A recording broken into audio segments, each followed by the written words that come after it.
गुरु नारायण रूप है, गुरु ज्ञान को घाट, सतगुरु वचन प्रताप सो,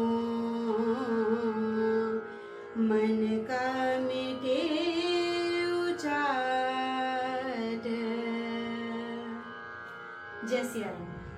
मैं प्रोफेसर नम्रता मिश्रा, पद्म विभूषण पंडित छन्नूलाल मिश्रा जी की पुत्री। आज मैं पुनः आप सबके सामने उपस्थित हूँ पिताजी के कुछ नवीन विचार लेकर, जो संगीत के क्षेत्र में एक नई परंपरा, एक नव्य विचारधारा को जागृत करती है। हमारे संगीत जगत में घरानों का बहुत महत्व है। चाहे संगीत का विद्यार्थी हो, शिक्षक हो, गुरु शिष्य परंपरा का कोई शिक्षार्थी हो, सबको घरानों के विषय में जानना आवश्यक होता है। हमारे संगीत परंपरा में कहते हैं, मध्यकाल में जब कोई गुरु अपने शिष्य परंपरा को 7 पीढ़ियों तक लेके जाते हैं, तो उस 7 पीढ़ियों की संगीत परंपरा को घराने का नाम दे दिया जाता था। और पिताजी के मन में भी एक बार एक प्रश्न उठा, जो उन्होंने अपने गुरुजी उस्ताद अब्दुल गनी खां साहब से किया था। उन्होंने उनसे पूछा कि उस्ताद जी, घराना क्या होता है और ये घराने एक दूसरे से किस प्रकार से अलग हैं। तो उस्ताद जी उस समय टोपी पहन के बैठे थे।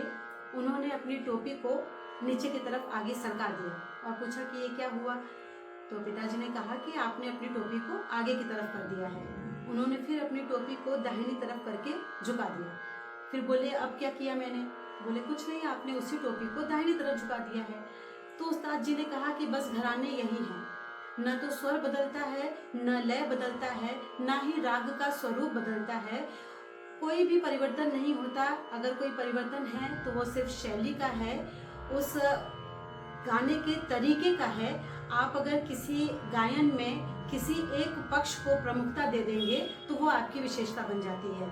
जैसे कुछ कलाकारों को, कुछ गुरुओं को आलापचारी में आनंद आता था, तो उन्होंने अपनी शैली में आलापचारी को प्रधानता दी। इसी प्रकार कुछ गुरु ऐसे थे जिन्हें लयकारी में और क्लिष्ट तानों में आनंद आता था, तो उन्होंने अपने शिष्यों को तानों में सिद्धस्तता दी। और इस तरह से उनके घराने की विशेषताएं बदल गईं।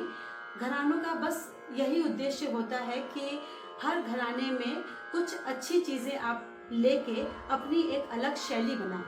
पिताजी हमेशा एक बात कहते थे कि वो किसी घराने विशेष को नहीं मानते, वो एक घराना मानते हैं और वो है शिव का घराना।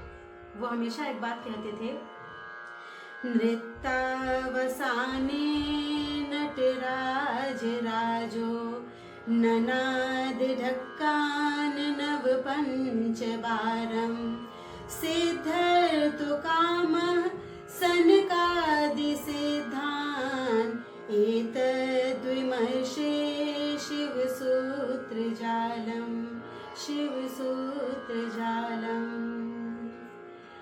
भगवान शिव के डमरू से जो 14 सूत्र निकले थे, पिताजी उसी को संगीत का स्रोत मानते हैं। वहीं से स्वर, लय और शब्द की उत्पत्ति का पिताजी बहुत खूबसूरती से, बहुत विस्तार से उसकी व्याख्या करते थे कि किस प्रकार शिव के डमरू से संगीत की उत्पत्ति हुई, स्वरों की उत्पत्ति हुई, वर्णों की उत्पत्ति हुई। और वो चतुष्ट, तिष्ट, खंड, मिश्र और संकीर्ण 5 प्रकार की जो ताल की जातियां होती हैं, उसको भी किस प्रकार से शिव सूत्र में प्रस्तुत किया गया है, इसकी बहुत ही सुंदर वो व्याख्या करते थे। आज मैं आपके सामने इसी पर चर्चा करने के लिए उपस्थित हुई हूँ। और ये बहुत ही गहन विषय है किसी भी संगीत के विद्यार्थी के लिए।